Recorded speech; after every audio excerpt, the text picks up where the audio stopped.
माना जाता है कि पहले हमारा ब्रह्मांड एक सिंगुलैरिटी यानी एक छोटे आइटम जितने हिस्से में समाया हुआ था। लेकिन आज से 13.8 बिलियन साल पहले कुछ ऐसा विस्फोट हुआ जिससे सब अस्तित्व में आ गया।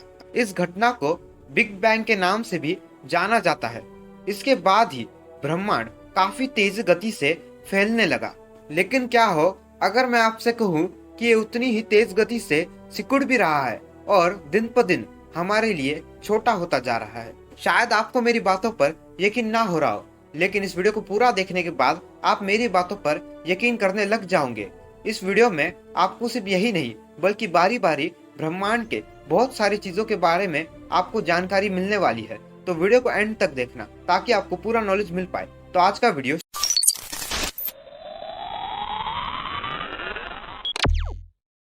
Number 1, observable universe. जैसे कि नाम से ही पता चलता है कि ये ब्रह्मांड का वो पार्ट है जिसे हम मौजूदा तकनीकी तरीके से देख सकते हैं या ऑब्जर्व कर सकते हैं। मौजूदा अनुमानों के मुताबिक हमारा observable universe 93 billion light year के डायमीटर पर फैला हुआ है। पर ये हमारे ब्रह्मांड की कोई लिमिट या सीमा नहीं है। ये बस हमारे ब्रह्मांड को समझने का एक तरीका है जिसकी मदद से हम इसे परिभाषित करते हैं। एग्जाम्पल के लिए, अगर इंसानों की उत्पत्ति कुछ मिलियन लाइट ईयर दूर किसी ग्रह पर होती तो हमारा ऑब्जर्वेबल यूनिवर्स भी कुछ और ही होता।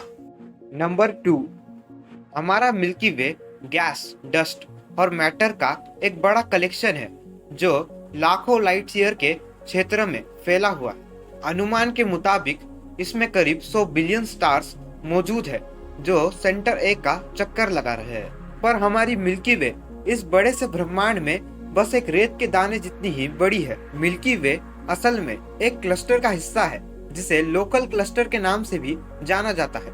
इसमें मिल्की वे के साथ साथ ट्रायंगुलम गैलेक्सी, एंड्रोमेडा गैलेक्सी और ऐसे ही अलग अलग आकाश गंगाओं के 30 से 25 गैलेक्सी मौजूद है। ये सभी 10 मिलियन लाइट ईयर के विशाल क्षेत्र में फैले हुए हैं। सभी गैलेक्सी ग्रेविटेशन फोर्स के चलते एक दूसरे से जुड़े हुए हैं और एक कॉमन सेंटर का चक्कर लगाते हैं। हमारा लोकल ग्रुप बेहद ही विशाल है।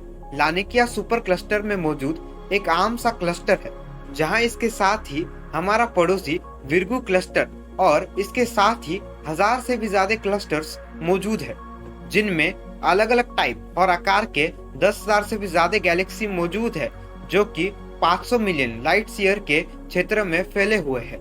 ये सभी गैलेक्सी लानिकिया सुपर क्लस्टर का चक्कर लगाती है जिसे ग्रेट अट्रैक्टर के नाम से भी जाना जाता है। भले ही लानिकिया सुपर क्लस्टर बहुत बड़ा है, लेकिन हमारे ब्रह्मांड में ऐसे ही 10 मिलियन सुपर क्लस्टर मौजूद है जो मिलके ऑब्जर्वेबल यूनिवर्स का निर्माण करते हैं जो कि 93 बिलियन लाइट ईयर के क्षेत्र में फैले हुए हैं। पर यह हमारे ब्रह्मांड का अंत नहीं है बल्कि हमारी समझ का अंत है। हमारा ब्रह्मांड इससे भी कहीं ज्यादा विशाल है जिसे हम शायद कभी नहीं देख पाएंगे। नंबर 3, बिग बैंग के बाद जब हमारे ब्रह्मांड का विस्तार हुआ तो ये सभी दिशाओं में एक समान नहीं था। इसमें कुछ हाईली कॉन्सेंट्रेटेड रीजन्स थे जिसमें भारी मात्रा में मैटर जमा हो गया था। वहीं यहाँ कुछ खाली रेगियोस भी मौजूद थे जहाँ पर कुछ भी मौजूद नहीं था, यानी एमिटी स्पेस। समय के साथ ये highly concentrated regions local cluster बन गए। हमारे ब्रह्मांड में 2 सबसे ज्यादा शक्तिशाली फोर्स है जो सबको कंट्रोल करता है। पहला ग्रेविटेशन फोर्स और दूसरा डार्क एनर्जी। डार्क एनर्जी हमारे ब्रह्मांड के विस्तार के लिए जिम्मेदार है। हमारा ब्रह्मांड 70 किलोमीटर पर सेकंड की रफ्तार से एक्सपांड हो रहा है, यानी फैल रहा है। ऐसे में सभी क्लस्टर्स दूर जा रहे हैं। पर वहीं दूसरी ओर छोटे लेवल पर ग्रेविटेशन फोर्स जीतता हुआ नजर आता है, जिसकी वजह से लोकल क्लस्टर में मौजूद गैलेक्सी ग्रेविटेशनल फोर्स की वजह से एक दूसरे से बंधे हुए हैं और धीरे धीरे एक दूसरे के नजदीक आते जा रहे हैं। ग्रेविटेशन फोर्स की वजह से लोकल ग्रुप में मौजूद गैलेक्सी और भी नजदीक आते जा रहे हैं और कुछ ही बिलियन सालों में हमारी गैलेक्सी पड़ोसी एंड्रोमेडा गैलेक्सी से टकरा जाएंगी। पर भविष्य में और भी कंक्लूजन होंगे जिसकी वजह से लोकल क्लस्टर एक पूरे मेगा गैलेक्सी में समा जाएगा। नंबर 4, कैसा होगा हमारा भविष्य का ब्रह्मांड? ऐसे में हमारा ब्रह्मांड छोटे कॉन्सेंट्रेटेड पैकेट में समा जाएगा, जो कि दूसरे पैकेट से काफी ज्यादा दूरी पर मौजूद होंगे। ऐसे में इन दोनों पैकेट्स में इतनी दूरी हो जाएंगी कि इन्हें देख पाना या तो इन तक पहुंच पाना हमारे लिए काफी ज्यादा मुश्किल हो जाएगा। ऐसे में कुछ ही बिलियन सालों में लोकल ग्रुप से परे हमारा ब्रह्मांड हमारे लिए अदृश्य हो जाएगा। नंबर 5, क्या हम समय के साथ साथ तारों को खोते जा रहे हैं? क्योंकि इतने सालों में यूनिवर्स के एक्सपांशन की वजह से ये तारे हमसे और भी ज्यादा दूर चले गए हैं।